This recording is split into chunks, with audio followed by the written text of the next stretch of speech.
सतगुरु सच्चे पातशाही की साजी निवाजी गुरु साध संगत जी बहुत ही बड़े भागों वाले हम सारे जो धन धन साहब श्री गुरु ग्रंथ साहब जी महाराज जी के पावन पवित्र चरणों में सतगुरु सच्चे पातशाह जी के अखंड पाठां के भोग पए हैं। संत बाबा सोहन सिंह जी जो ब्रह्म ज्ञानी पूर्ण स्वरूप विच इस संसार तो अकाल चलाना कर गए, उन्हां दी मिठी याद नूं मनाउंदियां होइयां आपां सारे बड़े दूरों दूरों चल के आए हैं। कुछ जीवन की जांच लेंदे जाइए। जीवन विच गुरुद्वारे साहब इस वास्ते आइंदे कि गुरुद्वारे साहब के विच जिन्ने भी गुरु महाराज जी के वजीर होंदे हैं, जिवें संत बाबा सोहन सिंह जी होए, he was a living institution by himself. The people who are more closer to Gurbani, they should understand and start living with it, so that the other people, the other Sikh community which comes here to learn how to live from Guru Granth Sahib Ji, they can see them living and at least they can get guide from them, they are guided from them. जीवन विच हर बंदे ने जन्म लिता ही इस वास्ते के रब को मिलना, and God is there with you all. आपको Satnam. You have to learn how to be with your God, the one who is there with us. We come here to be with Him. We come here to sing Him. We come here to realize Him. We come here so that all the times our mind should never forget Him. इस वास्ते इस blessings को लैण वास्ते असीं गुरु घर पहुंचे हैं। Now the simple lesson today which we are going to understand from Guru's Bani is how to sing Guru Bani to our God within with the plain words, addressing just to the God within and none else. अपने रब नूं गाना है। बहुत सीधे शब्द ने जो रब ने साडे वास्ते भेजे ने, ताकि every individual should be able to sing to his God and none else. और किसी नूं नहीं गाना जी, तुसीं इत्थे बैठे बैठिया गाउंदियां भी फील करियो कि मैं जिस रब नूं गा रहा वो रब मैनूं गवा भी रहे ने। आखो Satnam. The more you will feel this, the more you will experience this, the more the mind will be blessed, the more we will be blessed, the more we will be remembering Him by His grace. That's what Guru's grace a Sikh attains here in Gurdwara. आओ प्यार नाल अपने रब नूं गाइए। देखो कितने simple words ने। तू दाता जिया सबना का बसो मेरे मन माही। Everyone should pray for this. जिवें आपां रोज जपजी साहब पढ़दे हैं ना जी, गुरा एक दे बुझाई सबना जिया का एक दाता सो मैं। फिर बोले गुरा एक देह बुझाई। Oh my Guru's good, please make me realize that one who's there taking care of the whole universe should never be forgotten by my mind. आखो सतनाम। गुरा एक दे बुझाई सबना जिया का एक दाता सो मैं। Now the same words are here. You are just being blessed with this word by the Guruji. तू दाता जिया सबना का बसो मेरे मन माही। Again say तू दाता जिया सबना का बसो मेरे मन माही। सारे ही अरदास करियो, रब नहीं कदे विसरेगा। उस रब नूं तुसीं अरदास गुरु जी दे बाणी राहीं कर रहे हो, जिहड़े रब जी तुहाडे नाल तुहाडे अंदरों तुहानूं गवा रहे ने। तुसीं उस नूं गाउणा सिखियो, उस नाल कम्युनिकेट करना सिखियो बैठ के, ते फील करियो कि whether God is communicating through you or anyone else. None as that God communicates through us. आखो सतनाम। आओ उस फीलिंग ਦੇ ਵਿੱਚ ਬੈਠੇ ਹੋ ਤੇ Guru Maharaj the blessings attain ਕਰਿਓ ਜੀ।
Just understand these words.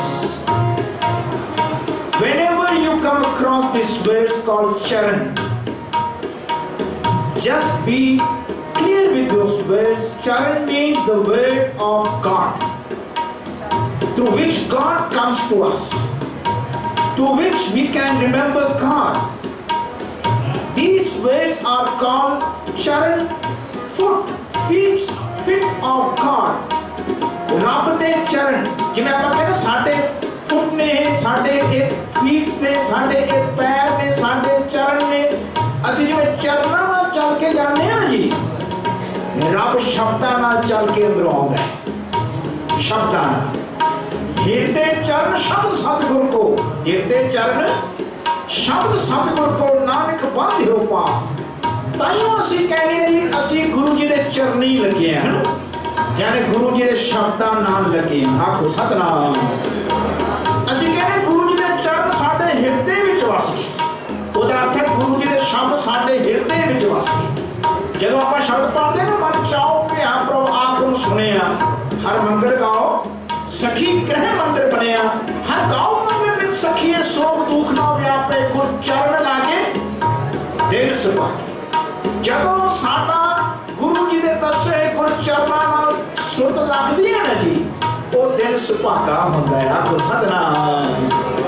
गुर चरण लागे दिल सुभागा। Just see this richness of this words कि जीवन में जदों तुहाडे अंदरों शब्द बाहर आवे लोकां नूं लगे रब आया तुहाडे शब्दां राहीं याद रख। जदों मां बोले ते मां दे विचों लगे कि मां विचों रब बोल रहे पिता बोले words you have to correct your word. We all have to correct our word. करिए शब्द सच्ची टकसार जिनको नजर कर्म तिनका इन्हां शब्दां दी मूवमेंट को देखना जी। You know why do you speak words?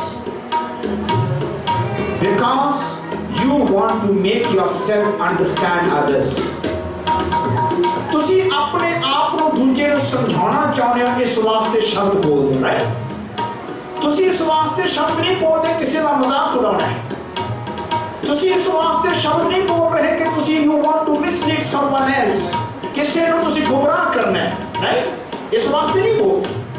जेड़े बंदे मजाक करते हैं अपने शब्दां दे नाल जेड़े बंदे दूसरे को गुमराह करते हैं you know what happens to them उन्हां दे शब्द की पावर खत्म हो जाती है आखो सतनाम।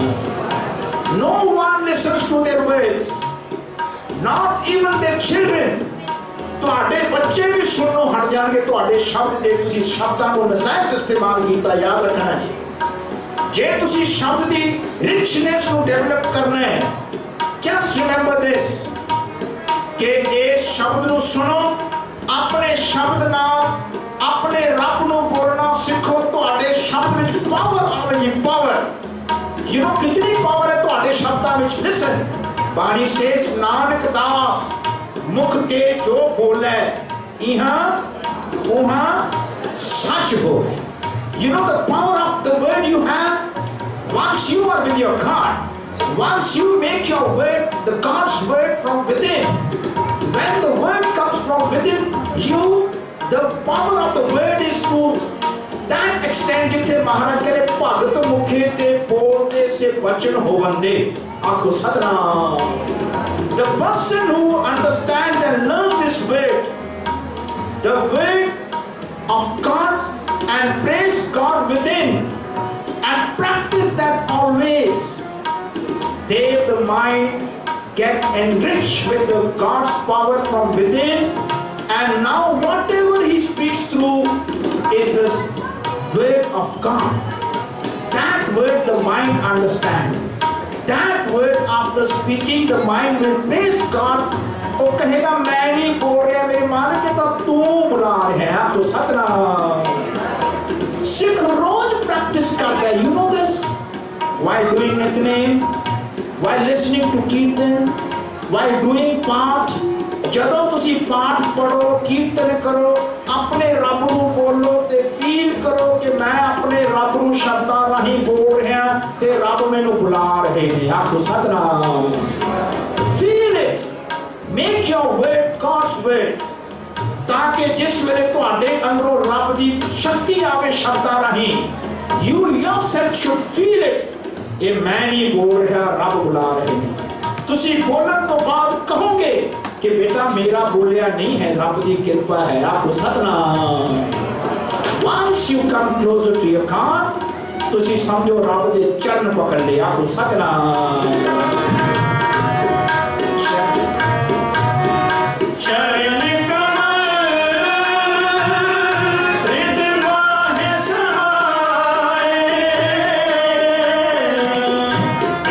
चरण ने एक कमल हन, कमल, you know what Kamal is? Lotus. Lotus की बहुत सुंदर क्वालिटी है। वो ना किचड़ विचों पैदा होता है। वो ना थल्लों जे पत्थर भी होवे ना थल्ले, वो पत्थर को भी गारा बना देता है। याद रखना। उस पत्थर को गारा बनया है लोटस जिस वेले ऊपर आता है पानी के सरफेस के ऊपर आके ब्लूम करता है। याद रखना। उसनू पानी भी गिला नहीं कर सकता। राइट। जिस वेले तुसी इन्हां शब्दां राहीं अपने अंदर रब नू कनेक्ट होके रोज बाणी पढ़ोगे, अपने रब दे पावर्स नू इस बाणी राहीं मन नू समझा के गाओगे ते तुहाडे अंदरों एक ऐसा लोटस बाण आएगा शब्दां दा, जेड़ा इस माया तो, इस काम क्रोध लोभ मोह हंकार तो, इस झूठी अटैचमेंट तो ऊपर उठ के तुहाडे शब्द बाहर निकलते होणगे। आखो सतनाम। ਉਹ ਜਿਹੜੇ शब्द निकलते होणगे ना जी, those words are the righteous word which human can listen to God through। याद रखना। दुनिया विच ऐसे शब्दां राहीं बंदियां विचों रब सुनाई दिंदा है। ऐसे शब्द हरेक विच पैदा होने चाहिए ने। महाराज कहने जीवन जी दे हृदय च ऐसा शब्द वस गया, just think that person is blessed on this earth। आखो सतनाम। ओदी ignorance खत्म होगी, तह भरम अंधेरा नहीं। आओ एक बार शब्द नू पढ़ो, अपने मन में इस अंडरस्टैंडिंग नू लेके जाओ ते रोज प्रैक्टिस करया करो बाणी पढ़दिया होया। आखो सतनाम। चरण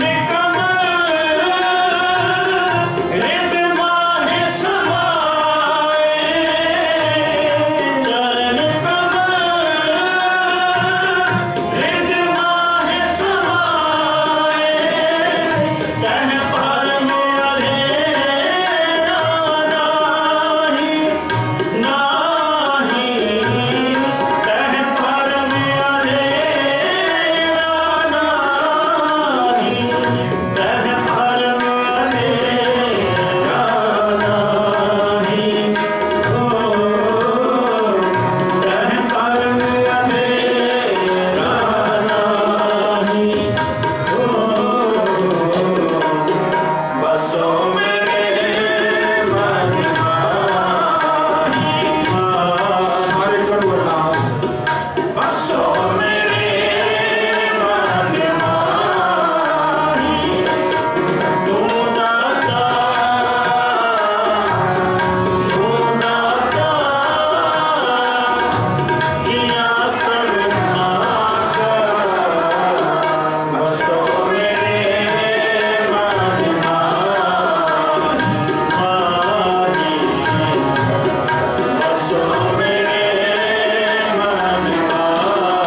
सिख जदों भी याद करता है उस वेले वो रब नूं अपने नाल अंग संग महसूस करता है। याद रखना, ठाकुर जा सिमरा तू ताही।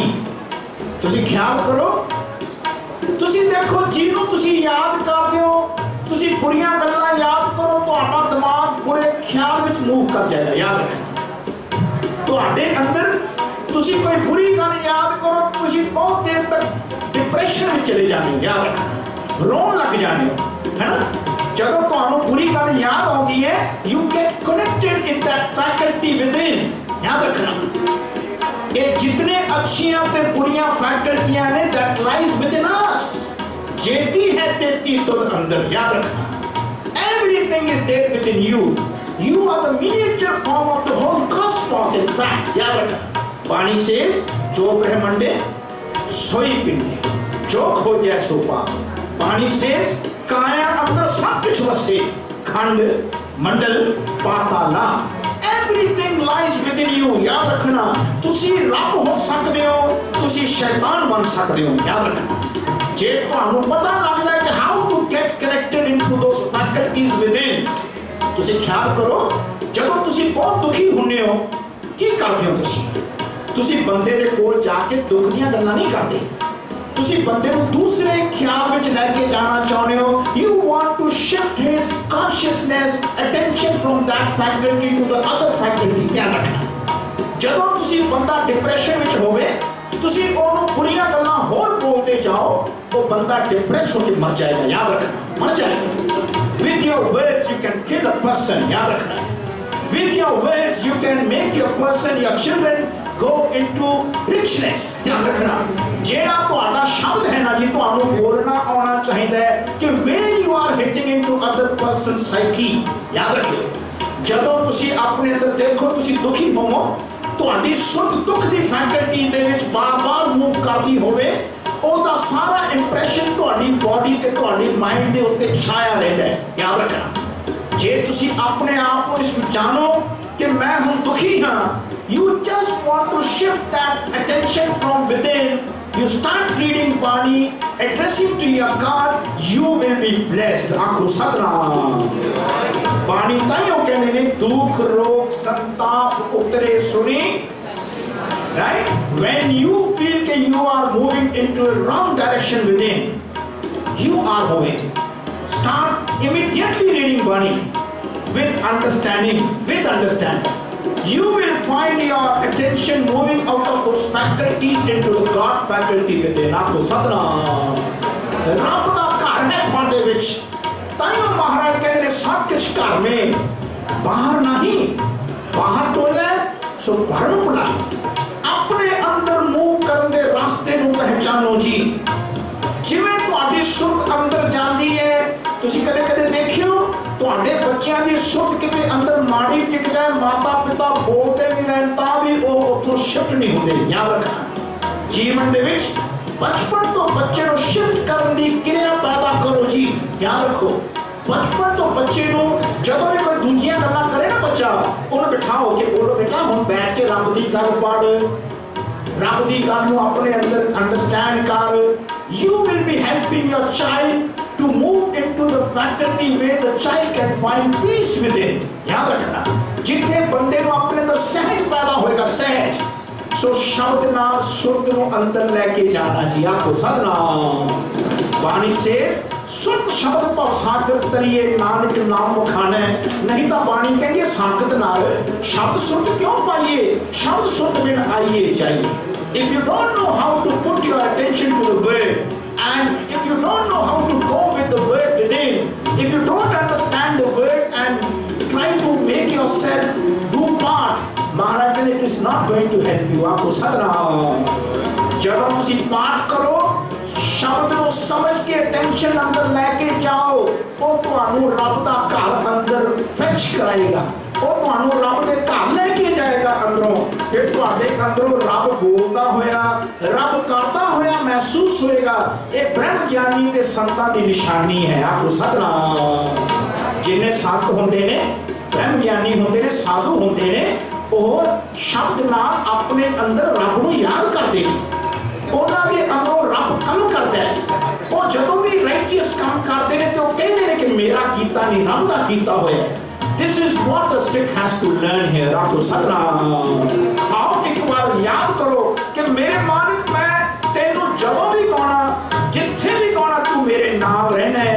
इस फेथ नू डेवलप करो कि अपने रब नाल बोलो ते रब दे शब्दां राहीं आखो Satnam.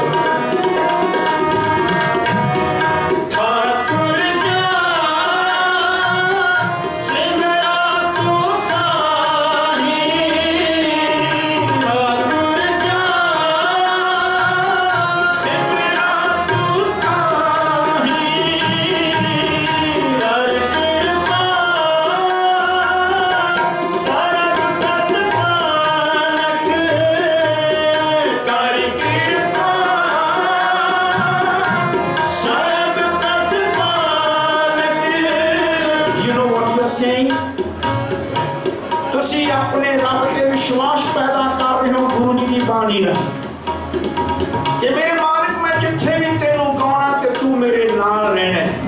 You are trying to understand how to be with your God with this bani while you are singing right now in the Darbār। तुसी अपने रब नू गा रहे हो, तुहाडे अंदर फेथ पैदा होवे। तुहाडा रब वो है जिहड़ा रब तुहानू गवा रहा है ते तुसी जी नू गा रहे हो। जे तुहानू ये समझ आ गई तुसी जदों भी बोलोगे ते अपने रब दा सत्कार करके थोड़ा माइंड बोलेगा। आखो सतनाम। तुसी जदों भी कुछ करोगे ते थोड़ा मन थोड़े रब दा सत्कार करके बोलेगा। मन कदे हंकार विच नहीं बोलेगा कि मैं कीता सी। याद रखना थोड़े मन नू बोलण लगाओ कि मैं नहीं करता मेरे मालिक तू करता है। रोज पढ़ते ना रहरास दा पाठ के तू करता सचियार मैं ना साईं जो तो पावे सोई थीसी जो तू दे, है ना। You are not addressing to any person, you are addressing to the person, the one who is there within you। ध्यान रखना और रब जिहड़े तुहाडे विच ने तुसीं उन्हां नूं एड्रेस कर रहे हो। जिउं-जिउं तुसीं उन्हां नूं एड्रेस करन लग जाओगे you person will not be a person, you will be a God's person। आखो सतनाम। तुसी नहीं रहोगे, तुसी रब हो जाओगे। रब पानी से जब हम होते तब तू ना, अब तू ही मैं, तो ही मोही मोही तो ही अंतर कैसा। वाह वाह वाही जानिए वाह जाने ए होए ए और ओह जब मिले तब मिलत ना जाने कोई। आखो Satnam. You should know how to get merged with your God। You should develop that personality with Guru's understanding। That's what Guruji is making us understand कि जेड़ा रब तुहाडा रब है वो सारियां दा रब है। जिवें तुहाडी प्रतिपालना करदा वो रब सब दी प्रतिपालना कर रहा है। आखो सतनाम।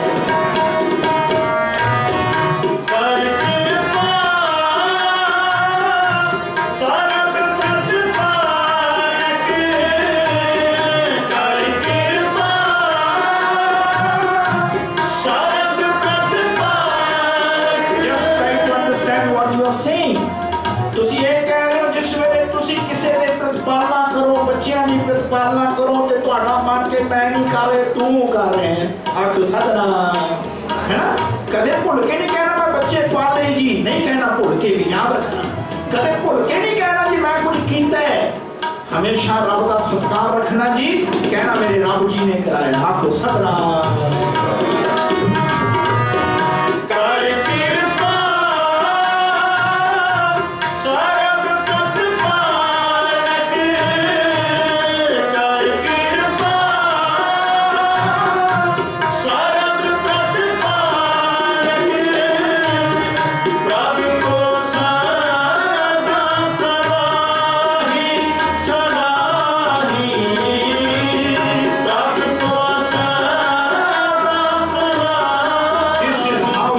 appreciate your God।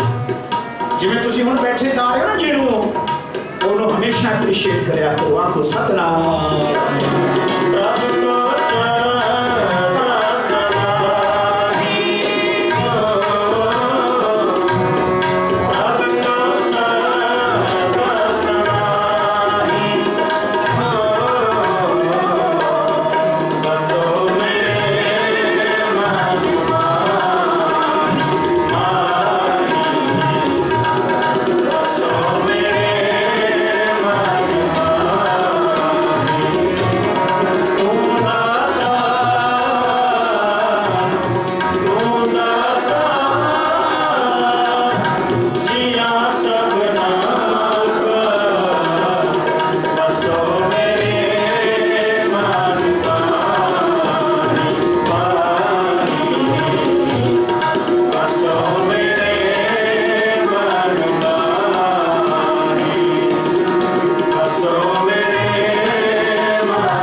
सास सास तेरा नाम समारो। Pray for this grace of Guru. Oh my Guru, please help me so that I should remember you each and every breath. आपको सतनाम, मैं हर श्वास दिन याद रखा, कोई ऐसा श्वास ना जाए जो बिठा चला जाए। आपको सतनाम, दम दम सदा समा, दम ना बिठा जाए, एक भी दम मेरा बिठा ना जावे। हम आदमी हाँ एक दमी, ध्यान रखना, जे अपना दम आया तो आप आदमी, नहीं तो आप मुर्दे। आपको सतनाम, जे दम आ गया, आदम, आदम जिन्होंने कहने ना दम आ गया, ਉਹਨੂੰ ਆਦਮ ਕਹਿੰਦੇ ਨੇ। ਯਾਦ ਰੱਖਣਾ, ਦੁਨੀਆ ਤੇ ਕਹਿੰਦੇ ਆਦਮ ਹੋਇਆ ਪਹਿਲਾਂ, ਆਦਮ ਹੋਇਆ ਦਾ ਅਰਥ ਹੈ ਕਿ ਉਹਦੇ ਅੰਦਰ ਦਮ ਆ ਗਿਆ, ਬੰਦੇ ਦੇ ਅੰਦਰ ਦਮ ਆ ਗਿਆ। ਜੇ ਬੱਚਾ ਪੈਦਾ ਹੋਵੇ ਉਹਦਾ ਦਮ ਨਾ ਆਵੇ, ਅਸੀਂ ਕਹਿੰਦੇ ਜੀ ਇਹ ਆਦਮੀ ਮਰ ਗਿਆ, ਹੈ ਨਾ, ਇਹ ਬੱਚਾ ਨਹੀਂ ਰਿਹਾ, ਮਰ ਗਿਆ। ਜਦੋਂ ਦਮ ਆਇਆ ਤੇ ਆਪਾਂ ਚਲਾਕੀਆਂ ਕਰਨ ਲੱਗ ਜਾਈਏ, that is very bad। ਜੇ ਦਮ ਆਇਆ, ਰੱਬ ਕਿਉਂ ਨਹੀਂ ਯਾਦ ਆਇਆ? ਜਿਹਨੇ ਦਮ ਦਿੱਤਾ ਉਹਨੂੰ ਕਿਉਂ ਨਹੀਂ ਯਾਦ ਕੀਤਾ? याद रखो, जिन्हें आप